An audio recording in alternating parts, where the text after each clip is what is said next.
আজ আমি চলে এসেছি বাবাজির আশ্রমে। এই আশ্রমে কিন্তু রয়েছে শ্রী শ্রী চৈতন্য মহাপ্রভুর মন্দির। এত সুন্দর মন্দির, তোমরা দেখো বন্ধুরা, তোমাদের ভীষণ ভালো লাগবে। অনেক বড় জায়গা নিয়ে কিন্তু এই আশ্রমটি, এবং এই আশ্রমে দুপুরে ভোগ খাওয়ারও ব্যবস্থা রয়েছে, একদমই কিন্তু বিনামূল্যে। পুরো আশ্রম মন্দির তোমাদেরকে ঘুরিয়ে দেখাবো, তোমরা সম্পূর্ণ ভিডিওটি দেখো। আর ভালো লাগলে তোমরা চ্যানেলটি সাবস্ক্রাইব করে আমার সঙ্গে থেকো, এরকম ভালো ভালো ভিডিও বাড়িতে বসে দেখার জন্য। আমি কিভাবে এসেছি এই আশ্রমে সব কিছু থাকবে এই ভিডিওতে। তোমরা যারা মনে করছো এই আশ্রমে আসবে, তাহলে কিন্তু তোমরা আসতে পারবে, ভিডিওটি স্কিপ করো না। আজকের ভিডিওটা তোমাদের অনেক বেশি ভালো লাগবে। চলো পুরো তোমাদেরকে ঘুরিয়ে দেখাই। একদম নিরিবিলি পরিবেশে কিন্তু এই আশ্রমটি। এই আশ্রমের সামনের গেটে রয়েছে অনেক কারুকার্য। চলো তোমাদেরকে পুরো ঘুরিয়ে দেখাই। নমস্কার বন্ধুরা, সবাই কেমন আছো? আশা করছি সবাই খুব ভালো আছো। তো আমিও ভালো আছি। আবারও একটা নতুন ভিডিওতে তোমাদের সবাইকে জানাই অনেক অনেক ভালোবাসা। আজকে আমি চলে এসেছি বাবাজি আশ্রমে। এই আশ্রমটি কোথায় এবং কিভাবে এসেছি তোমরা ভিডিওটি দেখো, তাহলে কিন্তু তোমরা বুঝতে পারবে এবং খুব ভালো লাগবে। প্রথমেই বলবো আমি কিভাবে এসেছি। হালিশহর থেকে, আমি হালিশহর থেকে ট্রেন ধরে নৈহাটি এসেছিলাম। নৈহাটির থেকে আমি বাসে করে চলে এসেছিলাম হাবড়া স্টেশনে। হাবড়া স্টেশনে এসে আমি ট্রেন ধরে চলে এসেছি মছলন্দপুরে। এই মছলন্দপুর থেকে আমি কিভাবে গেছি চণ্ডীপুর এই বাবাজি আশ্রমে তোমরা দেখে নাও। মছলন্দপুর নেমে একদম 1 নম্বর প্ল্যাটফর্মে শিয়ালদার দিকে যেতে আমি চলে এসেছি। একদম মাথায় চলে এসেছি প্ল্যাটফর্মের। 1 নম্বর প্ল্যাটফর্মে দিয়ে হাঁটার পরে সামনে দিয়ে এসেছিল বাস, তো আমি বাসে উঠে পড়লাম। সেটা আর তোমাদেরকে দেখাতে পারলাম না, তোমরা কিন্তু টোটো করেও যেতে পারবে। তো আমি বাস ছিল বলে আমি বাসে উঠে পড়লাম, আর ভাড়া পড়েছে 15 টাকা। আমি টোটোতে করে যাইনি, তার জন্য কিন্তু টোটো ভাড়াটা তোমাদেরকে বলতে পারলাম না। বাসে করে গেলাম, তার জন্য আমি কিন্তু বলছি 15 টাকা পড়েছে আমার চণ্ডীপুর আসতে। মছলন্দপুর থেকে কিন্তু চণ্ডীপুর যেতে হবে। আর চণ্ডীপুর বাস স্ট্যান্ডের পাশেই কিন্তু এই আশ্রমটি, একদমই রাস্তার পাশে। তোমরা ভিডিওটি দেখতে থাকো, তাহলে কিন্তু তোমরা বুঝতে পারবে। এটা হলো চণ্ডীপুর বাজার। তো তোমরা যখন আসবে, তোমরাও কিন্তু মছলন্দপুর থেকে টোটো বা অটো করে আসলে বা বাসে করে আসলে কিন্তু চণ্ডীপুর বাজার নামতে হবে। চণ্ডীপুর বাজারে নামার পরে সামনের দিকে তোমরা একটু তাকাবে, তাহলে কিন্তু তোমরা এই আশ্রমটি একদমই রাস্তার পাশে রয়েছে। দেখো আমি কিন্তু কথা বলতে বলতে চলে এসে এই আশ্রমের মেন প্রবেশদ্বারে অনেক সুন্দর কারুকার্য রয়েছেন। চলো তোমাদেরকে দেখাই, তোমাদের ভীষণ ভালো লাগবে। এক পাশে দেওয়ালে রয়েছে বকাসুর বধ, খুব সুন্দর করে কারুকার্য করা হয়েছে। এবং তার পাশে রয়েছে ভগবান বিষ্ণুর 10 অবতারের মধ্যে অন্যতম নরসিংহ অবতারের বিগ্রহ। তার পাশেই রয়েছে পঞ্চতত্ত্ব।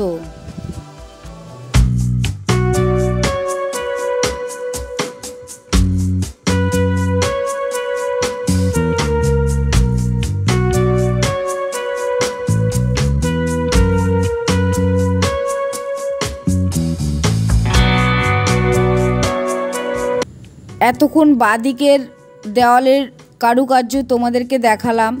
2 দেওয়ালের মাঝখানে রয়েছেন 2 পাশে গৌর ও নিতাইয়ের মূর্তি, এবং তার সামনে রয়েছে হস্তি মূর্তি 2 দিকেই। এবার তোমাদেরকে ডান দিকের দেওয়ালের কারুকার্য দেখাবো, তোমরা দেখতে থাকো। ডান দিকের দেওয়ালে শ্রীকৃষ্ণের ছোট থেকে বড় হওয়ার চিত্র এই দেওয়ালে ফুটিয়ে তুলেছেন। ভগবান শ্রীকৃষ্ণের জন্মের পর নবজাতক পিতা বাসুদেব যমুনা নদী পার হচ্ছিলেন, এবং শ্রীকৃষ্ণ কেনে আঙ্গুল দিয়ে পাহাড় ধরে রেখেছেন এবং গোপাল ননিক খাচ্ছেন, সেই চিত্রগুলো এই দেওয়ালে ফুটিয়ে তুলেছেন খুব সুন্দরভাবে।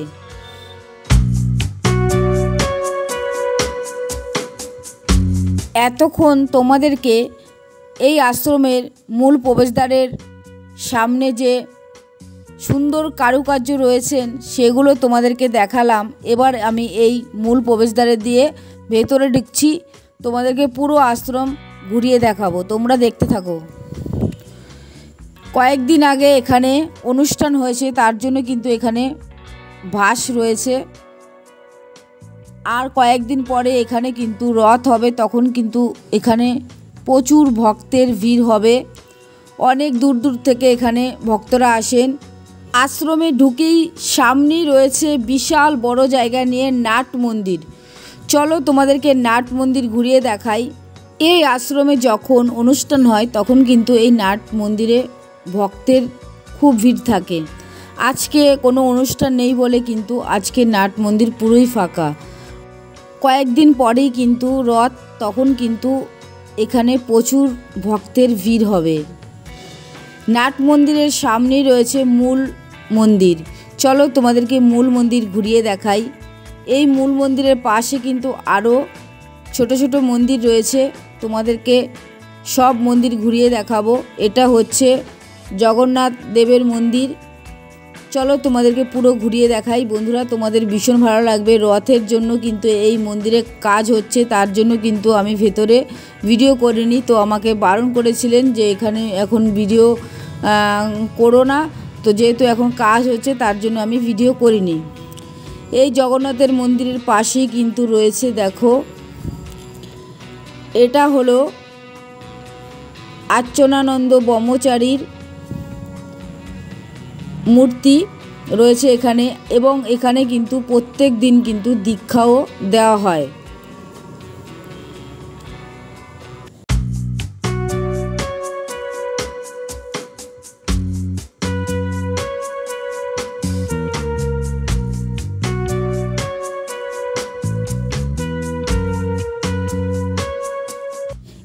এই আশ্রমে প্রতিদিন দীক্ষা দেওয়া হয় সকাল 7টা থেকে 12টা পর্যন্ত। অনেক বড় জায়গা নিয়ে এই আশ্রমটি 1400 সালে শ্রী শ্রী অচ্চনানন্দ ব্রহ্মচারী এই আশ্রমটি প্রতিষ্ঠা করেন। এবার তোমাদেরকে মূল মন্দির ঘুরিয়ে দেখাবো। দেখো বন্ধুরা, আমি কিন্তু মূল মন্দিরের ভেতরে ঢুকে পড়েছি এবং মূল মন্দিরের দেখো রয়েছে কিন্তু অচ্চনানন্দের মূর্তি এবং রয়েছে রাধা কৃষ্ণের মূর্তি এবং তার সামনে রয়েছে গোপাল ঠাকুরের মূর্তি। খুব সুন্দর করে সাজানো রয়েছে।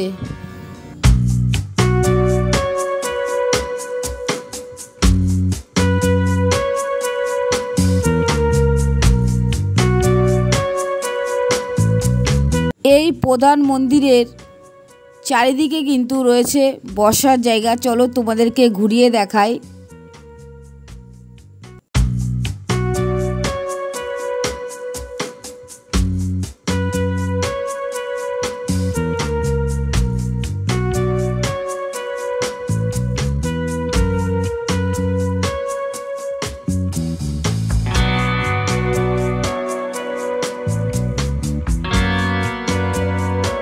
এই মন্দিরের বাদিকেই রয়েছে অফিস ঘর। দেখো কত বড় জায়গা নিয়ে কিন্তু মূল মন্দির। যখন অনুষ্ঠান হয় তখন কিন্তু ভক্তরা এই মূল মন্দিরের যে ফাঁকা জায়গাগুলো রয়েছে সেখানে কিন্তু ভক্তরা বসে অনুষ্ঠান দেখেন।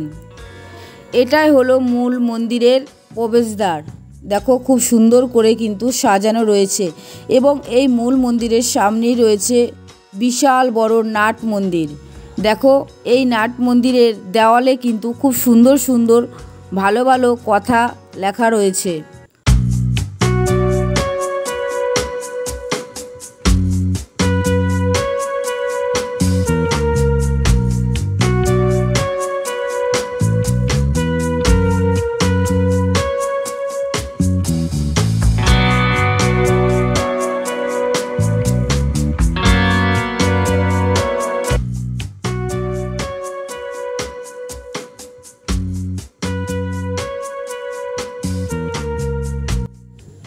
এই নাট মন্দিরের বাঁদিকে রয়েছে শ্রী শ্রী অচ্চনানন্দ ব্রহ্মচারীর ফটো এবং ডান দিকে রয়েছে অদ্বৈত নন্দ ব্রহ্মচারীর ফটো।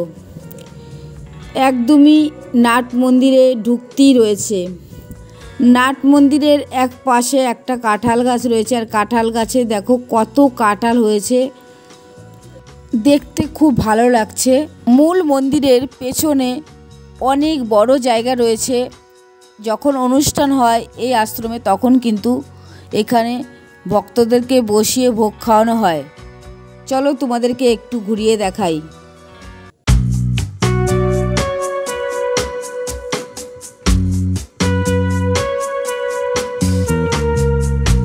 এর পাশেই রয়েছে কিন্তু আরেকটি মন্দির, চলো তোমাদেরকে ঘুরিয়ে দেখাই। দেখো আমি কিন্তু চলে এসেছি আরেকটি মন্দিরে। দেখো এখানে কিন্তু অনেকগুলো বড় বড় উনুন রয়েছে। যখন অনুষ্ঠান হয় তখন কিন্তু এই উনুনে কিন্তু রান্না করা হয় কাঠের জালে।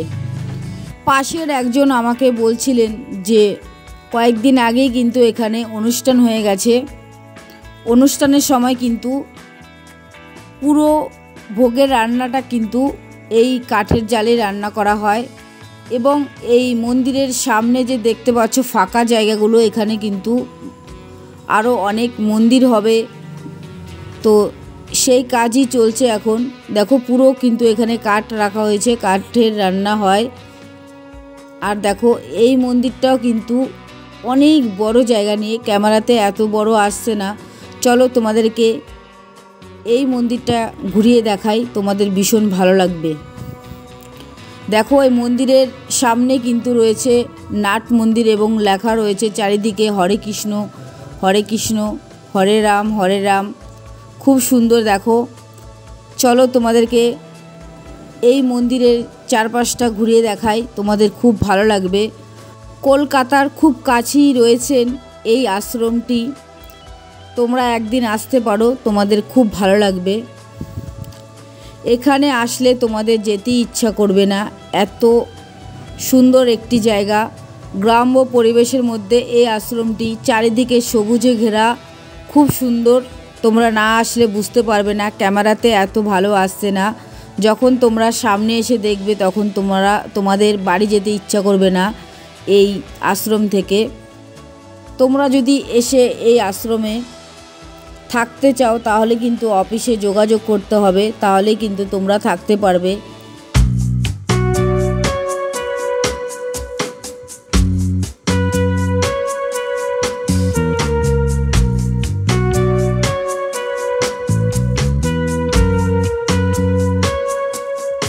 এতক্ষণ তোমাদেরকে এই মন্দিরের চারপাশটা ঘুরিয়ে দেখালাম। এবার আমি মন্দিরের ওপরে উঠছি, এই সিঁড়ি দিয়ে ওপরে গিয়ে তোমাদেরকে মন্দিরের ওপরের চারপাশটা ঘুরিয়ে দেখাবো। দেখতে থাকো তোমরা।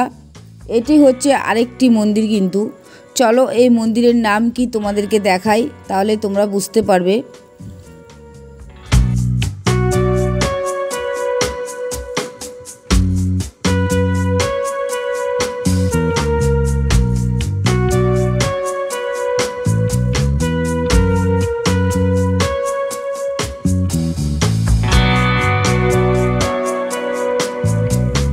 এই মন্দিরটি হলো শ্রী শ্রী রাধা গোবিন্দ মোহন রায় জিও মন্দির। এই মন্দিরটি স্থাপিত হয় 22 মাঘ 1388 সালে। এই মন্দিরের ভেতরে রয়েছে অনেক ঠাকুরের মূর্তি, রয়েছেন রাধা কৃষ্ণের মূর্তি এবং তার সামনে রয়েছে গোপাল ঠাকুরের মূর্তি। খুব সুন্দর করে কিন্তু সাজানো রয়েছে। এই মন্দিরের পাশেই রয়েছে কুণ্ড, আর জল শুকিয়ে রয়েছে এখন। তো চলো তোমাদেরকে একটু ঘুরিয়ে দেখাই। পাশের কুণ্ডতে কিন্তু জল রয়েছে। আর এই যে দেখতে পাচ্ছ এই ফাঁকা জায়গায় কিন্তু মন্দির হবে, তার জন্য কিন্তু কাজ চলছে। আর কয়েকদিন পরে তোমরা যদি আসো তাহলে এখানে তোমরা মন্দির দেখতে পারবে। তো মন্দির হওয়ার জন্যই কিন্তু এখানে কাজ হচ্ছে। পুরো তোমাদেরকে এই মন্দিরটাও ঘুরিয়ে দেখালাম। তোমাদের কেমন লাগলো তোমরা কিন্তু কমেন্টে জানিও। আরেকটা কথা বলছি, তোমরা যদি এই আশ্রমে এসে ভোগ খেতে চাও তাহলে কিন্তু সকাল সকাল তোমাদের আসতে হবে, এসে কিন্তু এখানে বলতে হবে যে আমরা ভোগ খাবো, তাহলে কিন্তু তোমরা ভোগ খেতে পারবে। আবারও বলছি, এটা হলো শ্রী রাধা গোবিন্দ রায় জিও মন্দির। এই মন্দিরেও কিন্তু ভোগ রান্না হয়, এটা হচ্ছে ভোগের ঘর। তো তোমরা এই মন্দিরেও কিন্তু এসে ভোগ খেতে পারবে। আমরা প্রথমে এসেই শ্রী শ্রী চৈতন্য মহাপ্রভুর মন্দিরে, ওখানেও কিন্তু ভোগ রান্না হচ্ছে। আমরা সেখানে এসে বলেছিলাম, তার জন্য আমরা সেখানেই খাবো ভোগ। তোমাদেরকে অবশ্যই দেখাবো ভোগ খাওয়ানোর জায়গা। আর এখানে যে ভোগ রান্না হচ্ছে, আমি পাশে জিজ্ঞাসা করছিলাম যে এখানে ভোগ রান্না করে কোথায় খাওয়ানো হয়, এই জায়গাটা একটু বলবেন। তখন পাশ থেকে বললেন যে এখানে ভোগ রান্না হয় এবং সামনের জায়গা ফাঁকা জায়গাতেই বসিয়ে খাওয়ানো হয় এবং ভোগ খাওয়ানোর ঘর বানানো হচ্ছে। তো দেখো ভোগের ঘরের পাশ দিয়ে যে সিঁড়িটা, এই সিঁড়ি দিয়ে আমি এখন ওপরে উঠছি। তো আমাকে পাশ থেকে বলছিলেন একজন যে ওপরটা একটু ঘুরে আসো, তোমার খুব ভালো লাগবে। তো এখন দেখো ওপরে আমি চলে এসেছি। এই ওপরের মন্দিরটা তো তোমাদেরকে ঘুরে দেখালামই, আর এবার আমি চলে এসেছি ছাদে। চলো তোমাদেরকে এই মন্দিরের ছাদের পরিবেশটা দেখাই, তোমাদের ভীষণ ভালো লাগবে। দেখো ছাদের পরিবেশটা কত সুন্দর, চারিদিকে রয়েছে সবুজ গাছপালা, তার মাঝখানে কিন্তু রয়েছে এই আশ্রমটি। দারুণ সুন্দর পরিবেশের মধ্যে রয়েছে, আসলে মন ভালোই হয়ে যাবে। একদমই কলকাতার খুব কাছেই, অল্প পয়সায় তোমরা এই আশ্রমে ঘুরে যাও। এই দেখো এই মন্দিরের চূড়াটা দেখো কত সুন্দর, খুব সুন্দর কিন্তু। আর প্রচুর গরম রাখছিল বন্ধুরা, কি বলবো তোমাদেরকে, যেমন রোদ ছিল তেমন কিন্তু গরম ছিল। ছাদ থেকে নেমে পড়লাম। এই যে ফাঁকা জায়গাটা তোমরা দেখতে পাচ্ছ, এখানে কিন্তু অনুষ্ঠানের সময় ভক্তদের বসিয়ে ভোগ খাওয়ানো হয়। দেখো আর কয়েকদিন আগেই কিন্তু এখানে বিশাল বড় অনুষ্ঠান হয়েছে। দেখো কত উনুন রয়েছে এখানে পরপর। আগে আসলে অনুষ্ঠান দেখতে পারতাম এবং তোমাদেরকেও দেখাতে পারতাম। দেখো অনেক বড় জায়গা নিয়ে কিন্তু এই ভোগ খাওয়ার জায়গাটা। অনুষ্ঠানের সময় আসলে খুব ভালো হতো, আমি দেখতে পারতাম এবং তোমাদেরকেও দেখাতে পারতাম। আরেকটা কথা বলি, আমার খুব ভালো লেগেছে এখানে এসে।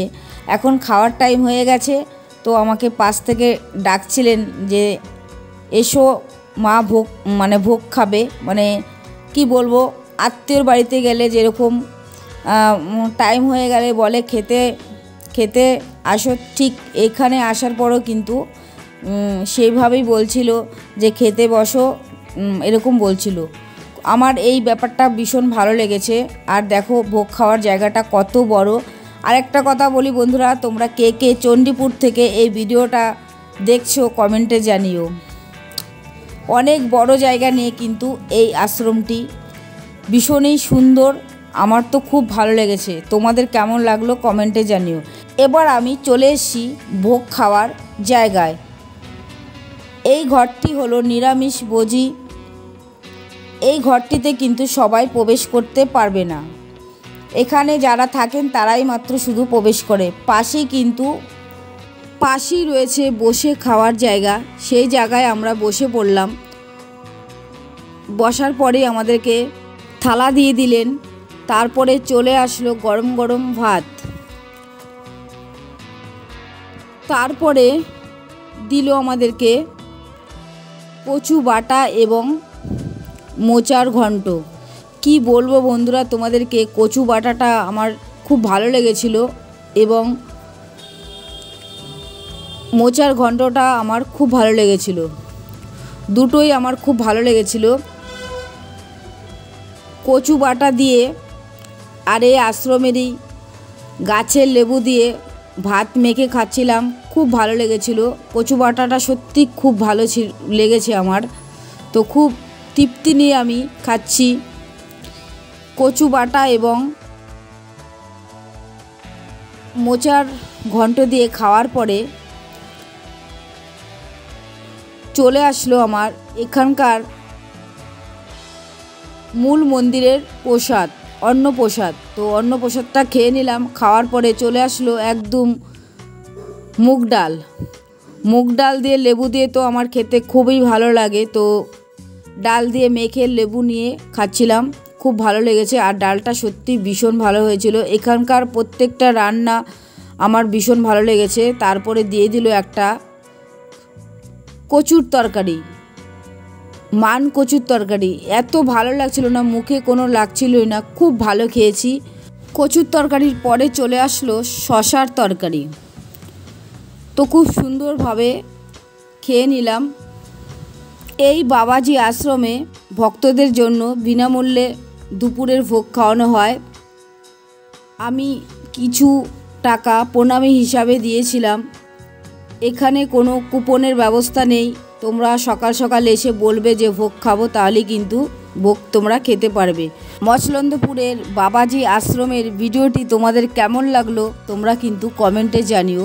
ভিডিওটি আর বড় করব না, শেষ করে দেওয়ার আগে একটা কথাই বলবো, যে বন্ধুরা আমাকে সাপোর্ট করছো অসংখ্য ধন্যবাদ। যারা নতুন আছো চ্যানেলটি সাবস্ক্রাইব করতে পারো যদি তোমাদের ভালো লাগে এই চ্যানেলের ভিডিওটি এখানে শেষ করে দিলাম। সবাই ভালো থেকো, সুস্থ থেকো। সবাইকে অসংখ্য ধন্যবাদ এতক্ষণ ভিডিওটি দেখার জন্য।